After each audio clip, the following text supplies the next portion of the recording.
Family secret exposed. A daughter's shocking DNA test. Story 1. Apple juice rage. The mundane usually starts without fanfare, but what unfolded in that fluorescent-lit Walmart aisle was anything but ordinary. My mom, bless her soul, hates Walmart with a passion. So, naturally, our shopping trips are calculated strikes, in and out as swiftly as possible. My brother and I were tasked with a grocery dash while she waited for her prescription. Little did I know, an innocent hunt for apple juice would erupt into a full-blown confrontation. We hit the beverage aisle, and there they were, 2 lone gallons of apple juice. As I reached for them, a woman materialized beside me, her eyes fixated on my target. Trying to be decent, I turned to her, looking for apple juice too. She nodded, so I offered, here, take one.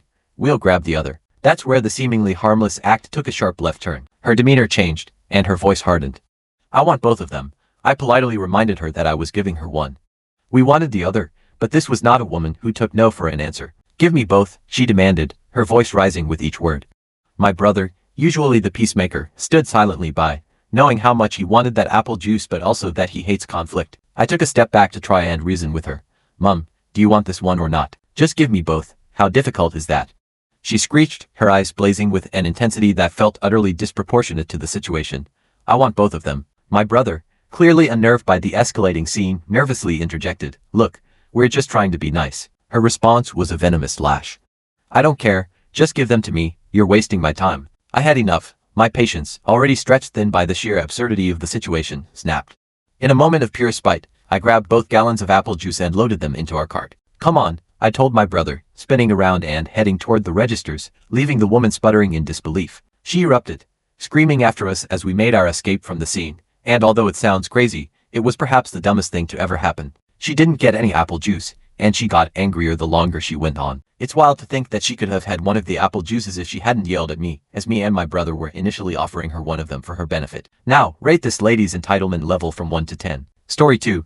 Disney World refund disaster. I've only been at this financial aid office for a little over 2 months, but it's already opened my eyes to levels of entitlement I never knew existed. I'm learning things about FAFSA and student refunds that I never thought I'd need to know, like how easily students can qualify for a refund on loans or scholarships. Let me tell you that there are several things that are required for students to qualify for a refund for reasons to do with college. If you make use of the funds for anything other than academic purposes, that's considered fraud.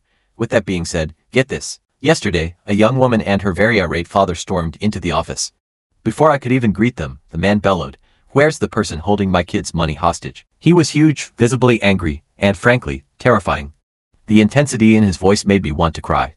I stammered, "I can see if anyone's available to talk," hoping to defuse the situation. But he was already off, launching into a tirade about how awful the university was and how dare we withhold his daughter's money. Our little office is entirely staffed by women. My boss, the director of financial aid DF, the assistant director, and a student assistant. Turning towards the doorway, I saw the assistant director watching, her expression remarkably calm. "I can discuss her money with you and your daughter," she said, calmly. "First, if you're seeking a refund, you need to call the billing department. Financial aid has no control over how it's distributed." The entitled dad and his daughter had left the door open, so I could hear everything. Here's where it gets wild, though. "So, how can I help you?" the assistant director asked, trying to steer the conversation. The dad, ignoring her, blurted out, "My kid's refund was supposed to be here by the end of the week. Wednesday, her account doesn't show it." "Sir, please calm down," the assistant director urged. "No," he roared, cutting her off. "We're using her money for our trip, she needs it." The daughter, finally speaking, piped up, "Dad, I'm not going on a trip." "Yes, you are," the dad snapped. "Remember, we're going to Disney World." The assistant director's demeanor switched instantly. She knew that this was the golden ticket. She began to take notes. "So, you're using her refund to pay for a trip outside of..." "No, I'm not," the daughter protested weakly. But the dad bulldozed over her. "Yes, she is. She promised to pay the deposit with that money. We need it now." Here's where the assistant director pulled the rug out from under him. "Sir, I have to tell you that I cannot release this money if you're using it for things outside of school. That's against university regulations. She can spend her money however she wants." The dad raged, his face turning an alarming shade of red. "No sir, she cannot. These funds are to be used for purchases connected to school. Using them otherwise is fraud," the assistant director replied. Knowing they just let slip their illegal activity and why they need the money, I was glued to my desk, trying to look busy, but this man went ballistic.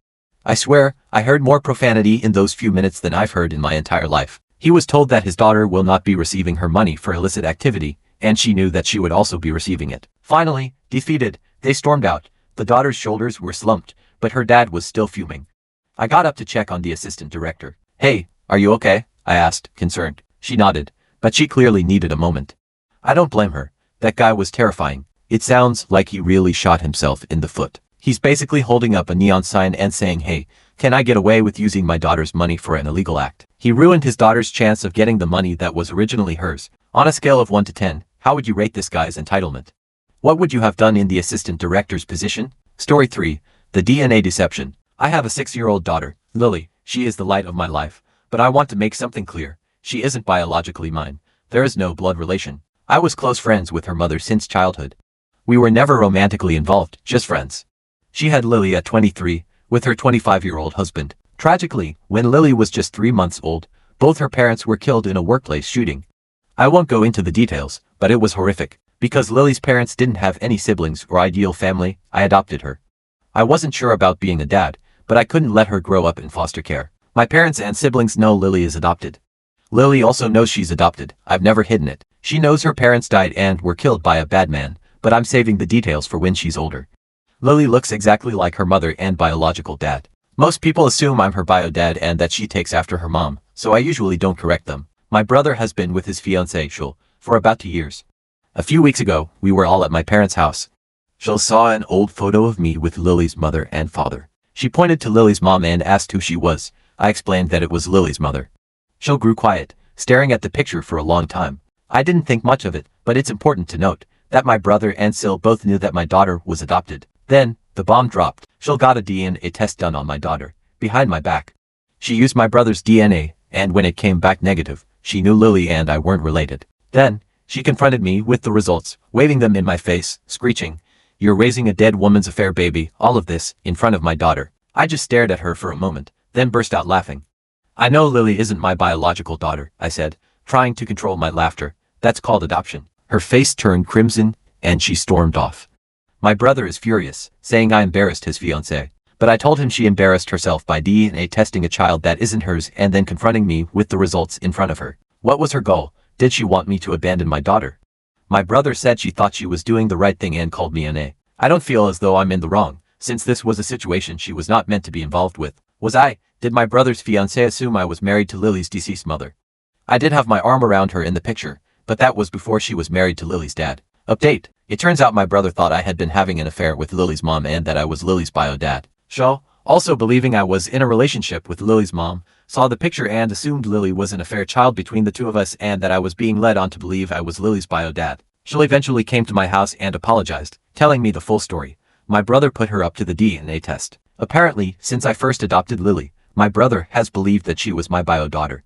He thought Lily's mom and I were together and just weren't telling anyone. He believed that when she got pregnant, she told me Lily was mine and was just going to pretend that Lily was also her husband's. He also convinced Joel that I was under the impression I was Lily's bio dad. She put the pieces together when she saw the picture of Lily's mom and me, assuming we were together and then getting suspicious when she saw Lily's actual bio dad and realized how much he looked like Lily. I want to clarify that I didn't tell her that Lily's bio dad was in the picture because she had specifically pointed to Lily's mom, and I assumed she knew that Lily was adopted. I didn't know my brother had been feeding her these lies for almost 2 years. She got the DNA test out of her suspicions, and my brother helped her because he thought it would reveal that I was actually Lily's bio dad, lying about the reasons for adoption. Of course, the results proved my brother wrong.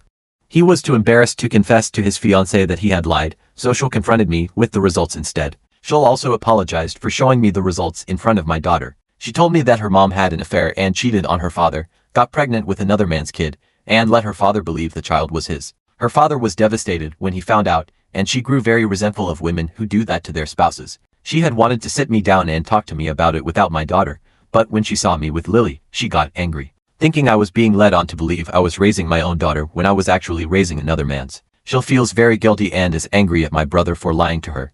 I'm not angry at her for doing the test because she thought she was doing the right thing. I also forgave her for the way she told me about the results because clearly affairs are a sensitive subject for her, and I can understand why she would have exploded. I'm pretty sure she plans to break up with my brother, and I don't blame her. When I called and asked my brother why he would think this, he said that he couldn't think of a reason why a man who had been against having kids at the time would willingly adopt a baby without having a blood connection to it. He told Joel that I was Lily's bio dad and aware of the fact.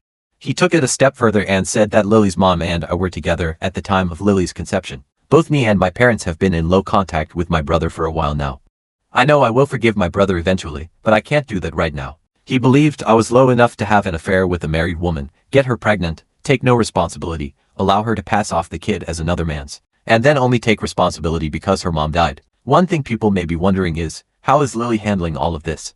She was confused, and I had to explain to her what Shul had said in terms she would understand. She was angry Shul would think that of her mom, and I had to explain that she had been lied to and didn't think that anymore. She's not mad at Shul anymore but doesn't want to ever talk to her uncle again. I also can admit that I'm definitely a lot softer since becoming a father. Adopting my daughter made me finally be mature, something I wasn't in my 20s when I adopted her. Another update. Some people were wondering what happened to my brother and Shul. Well, she dumped him.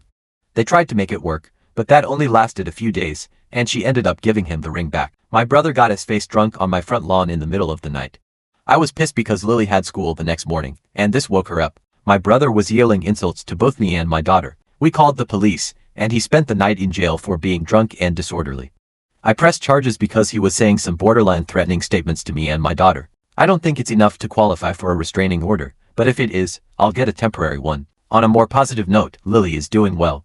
She's getting straight A's in every subject and is excited about her first ever science project. She's been talking my ear off about it. Send help, lol. So, what do you think? Do you agree with how I handled Sil's accusations, or was there a better way? Considering my brother's manipulative behavior and Sil's past trauma, was I right to forgive her and put the blame squarely on my brother? Was I right to call the police on my brother when he was drunk and disorderly on my lawn yelling at me and my daughter, or am I being too harsh? Let me know your thoughts. I'm genuinely curious to hear what you think.